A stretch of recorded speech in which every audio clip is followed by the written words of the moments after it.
Welcome to the second race night for Club Racing UK, and we're here at Donington Park this evening with brand new cars and some new drivers to introduce you to as well.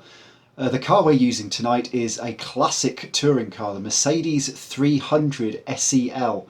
It is a beast of a car. There's a lot of it, 1.5 tons worth of racing car to be precise. It has been likened to a barge. It does have barge-like qualities.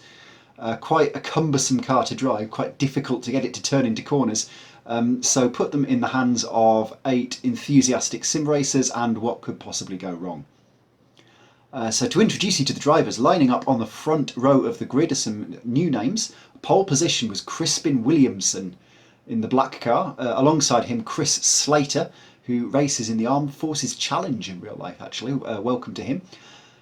Second row is Alex Jamieson in the white car and Josh Morris in the red. Then lining up on row 3, our 2 race winners from the last time we did a race night, Jay Daniels 5th and Toby Owen 6th. Just goes to show you change the car and it changes the dynamic completely of the races. And lining up on the back of this 8 car grid is Andy Jebson and McRae Williams. So we wait for the lights and away we go! Great start by Williamson, and there's a bit of argy-bargy going on behind Morris and Slater, that is. Chris Slater survives that, and in fact he pulls alongside, bumps into the leader, bumps into Toby Owen as well. Gets a little shove from Morris. I think Chris Slater's had contact with just about every car at the front of the field, but he's survived it all. He holds second place as we go into the Craner Curves for the first time. It is Williamson leading from Slater, from Owen, from Morris. And I think Jay Daniels then next, the leader getting very sideways into the old hairpin as they head up the hill for the first time. I think I saw Josh Morris getting alongside Toby Owen. Yes indeed, they run sideways as we head up the hill into Schwantz Curve for the first time and under braking. Owen holds the place, but he's gone a little bit wide, and Josh Morris takes that third place. So that's allowed the 2 leaders to make a little bit of a gap. Williamson and Slater surviving the shenanigans at the first corner. Williamson leads from Slater, Morris, Owen, Daniels and the slow starting Alex Jamieson in 6th place as they break into the chicane for the first time to come across the complete lap number 1. Williamson, your leader, gets it very sideways, but sometimes that is the quickest way to manoeuvre these very cumbersome cars. Across the line then to get 1 lap in the books, sideways between Jebson and Williams at the back. They touch, round they both go. And heading down into the first corner, Jay Daniels with a lunge on Toby Owen. He's going to go up the inside and claim 5th place. In fact, Owen runs a bit wide and drops to the back of that pack.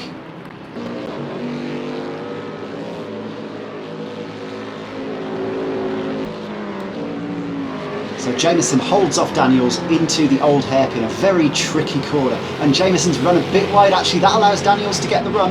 And Jay Daniels goes back ahead as they head up the hill towards Schwantz Curve.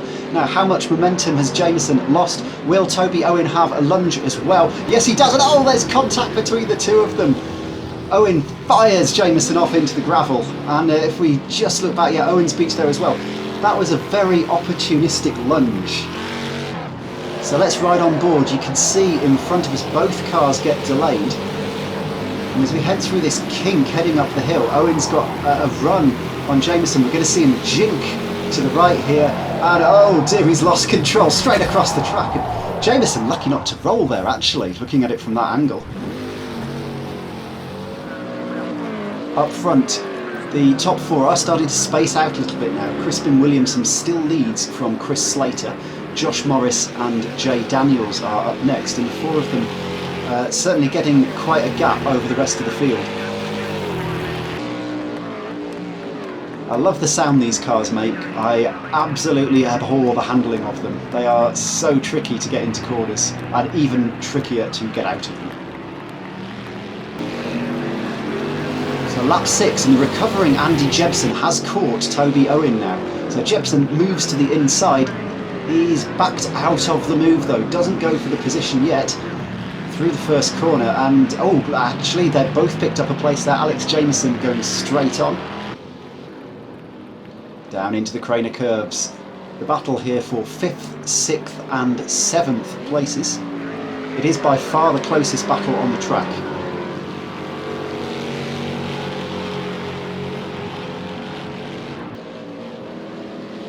Jebsen right up behind Owen now as they head onto the exhibition straight. No way through there, but he's going to size him up for the chicane. Doesn't attempt a move though. Jebsen being very cautious, as you can expect. It's very difficult to control these cars, but Owen gets a bit sideways out of it. That gives Jebsen the run as we head down the start-finish straight now. Owen hugging the inside line. He's saying, if you want to overtake me, you're going to have to go the long way round as we break down into the first corner, and that is exactly what Andy Jebsen does.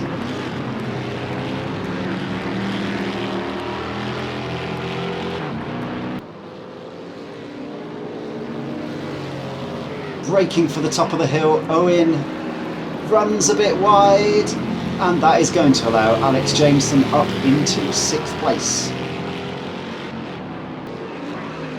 It's only taken Jameson a lap to catch Jebsen ahead of him. Jebsen a little bit wide, and that is Alex's chance to get up the inside. Well, very leery for the blue and yellow car there. As we head down into the chicane, Alex Jameson has the inside line and is going to surely move ahead. Late on the brakes from both drivers.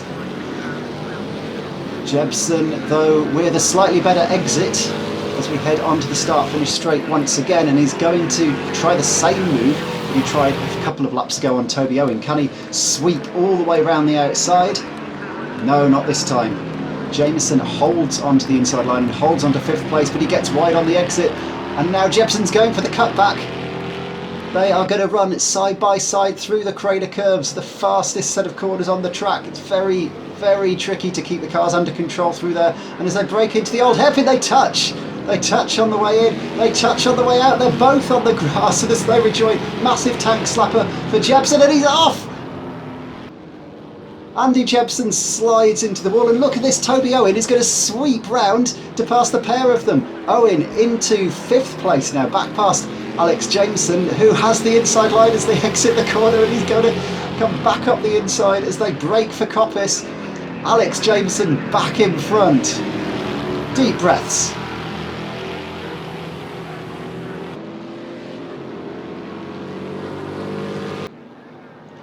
Meanwhile, Crispin Williamson, remember him, still leads the race, coming down through the Craner curves. He's run very wide there though and got sideways, and that fires him across the track and into the gravel.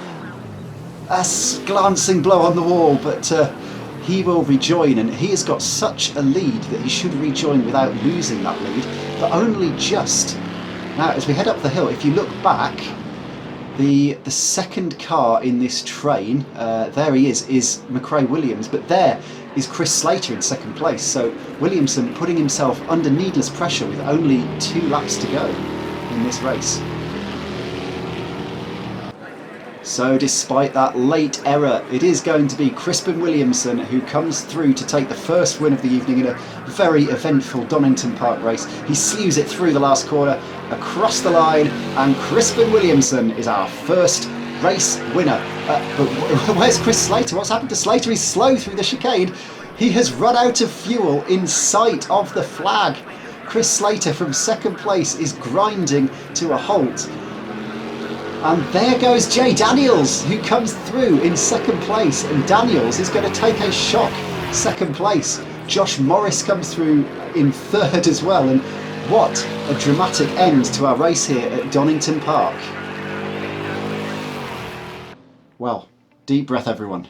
After 20 minutes of non-stop racing action, Crispin Williamson comes through to take the first win of the evening. 2nd place, a really sterling drive by Jay Daniels to come up from 5th on the grid to finish 2nd, ahead of fellow K-Tech Clio Cup racer Josh Morris, who completes the podium. Alex Jameson came through in 4th after a really eventful race from Tobio in 5th, and Andy Jebsen recovered to 6th after a number of incidents.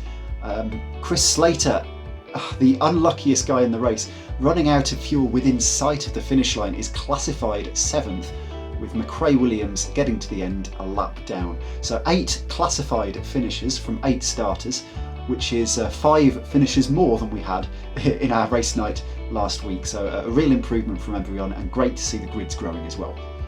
Join us for our 2nd race, which will be at Alton Park later this evening.